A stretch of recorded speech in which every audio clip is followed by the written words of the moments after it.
Sveikos merginos! Šį video skirsiu įvaizdžiui, kuris tiks tiek į darbą, tiek ir į vakarėlį, o jam sukurti naudos savo mylimą MAC kosmetiką. Na, o kas gali tikti visom progom labiau negu raudonos lūpos? Bet apie viską nuo pradžių ir pradėkime nuo makiažo pagrindo. Aš pasirinkau MAC Studio Fix Fluid ir tai yra tikrai niekada nenuviliantis makiažo pagrindas. Jis tinka tiek normaliai, tiek riebiai odai. Jo užbaigimas yra natūraliai matinis ir vienas iš svarbiausių aspektų yra paminėti, kad jo reikia labai nedaug, nes jis yra gerai maskuojantis, jis yra nuo vidutinio iki pilno maskavimo, todėl pradėkite nuo mažo kiekio ir jeigu norite, galite uždėti jo daugiau ir sukurti visiškai pilną užmaskuotą efektą. Taigi pradedu nuo jo ir jam padengti naudosiu dvigubo plauko šepetėlį. Kaip visada, pradedu nuo veido centro ir judu į šalis sukamaisiais judesiais.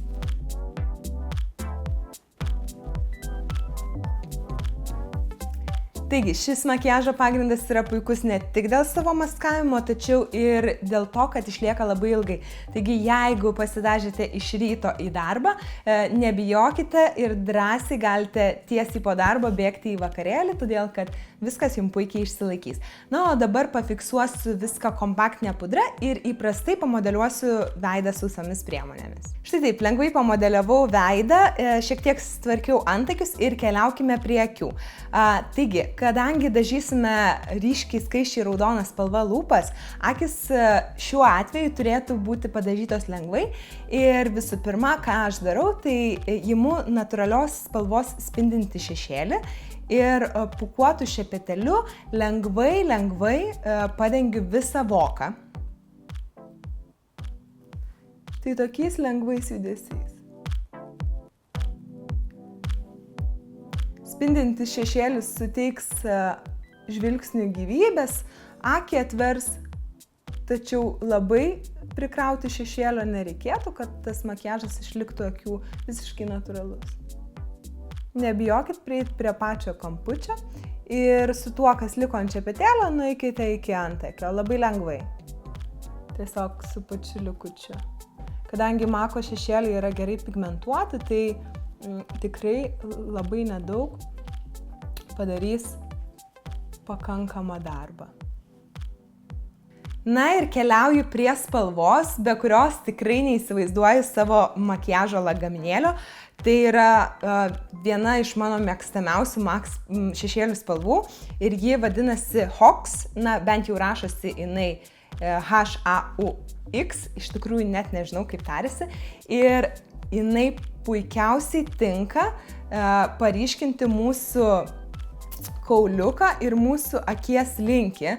Tai yra labai natūraliai atrodanti spalva.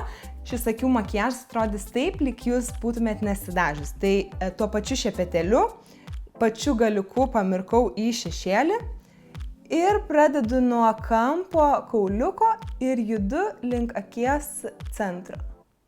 Sukamaisiais judesiais. Tiek jos įdedu ir prie kampučio apatinio blakstieno.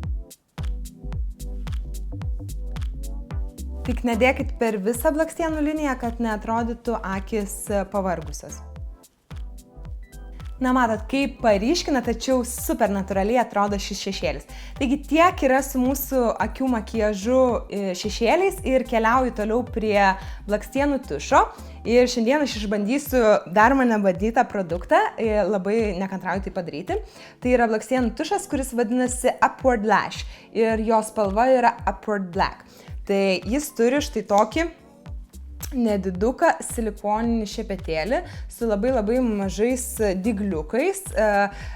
Manau, kad turėtų būti visai patogu dažyti ir įsivaizduoju, kad jisai turėtų padalinti blakstienas į 3 sekcijas. Tai šoninę, vidurinę ir priekinę. Na, žodžiu, bandau ir pasakysiu savo įspūdį.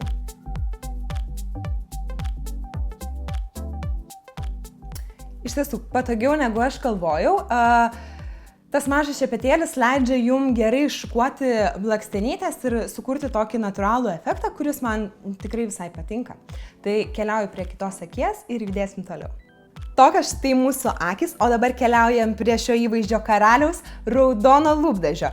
Ir jam pasirinkau ikoninį, legendinį Mako matinį lūpdažį, tai yra Ruby Woo. Nuostabiai raudonos skaisčios spalvos, o jo užbaigimas yra retro matas, kas reiškia jokio spindinčio neturinti klasikinį matinį lūpdažį. Ir pradėkime nuo to, kad šis lūpdažis iš tiesų yra ganėtinai sausas, jis pačių lūpų nesausina, tačiau užbaigimas yra visiškas matas, todėl rekomenduoju prieš naudojant panaudoti lūpų bazę. Na, o kad lūpdažis geriau išsilaikytų, pradėkime nuo to, jog jį reikėtų dažyti šepetėliu ir visų pirma, imkime šepetėlį, imkime lūpdažį ir pradėkime ne nuo pieštuko, bet nuo nedidelio kiekio spalvos, kurią įvesime į lūpas ir tuomet sutvarkysime jas pieštuku ir dar kartą perbrauksime tam, kad lūpdažis tikrai labai ilgai laikytųsi. Štai taip gerai įvedus pigmentą į lūpas, jo labai nedidelį kiekį.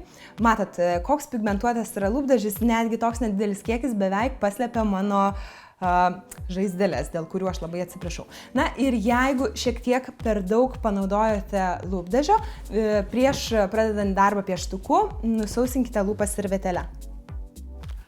Štai taip, matot, visiškai netepa ir iš tiesų taip padažytos lūpos laikysis visą vakarą, nesvarbu gersite ar valgysite. Na ir keliauju prie raudono pieštuko bei sutvarkau lūpų formą. Pradedu nuo širdelės ir tuomet iš kraštų sujungiu linijas. Na ir grįžtame prie lūpdažio, kuriuo dabar jau iš pačio pieštuko galite ir stipriau, daugiau panaudojus produkto, perbraukti per lūpas.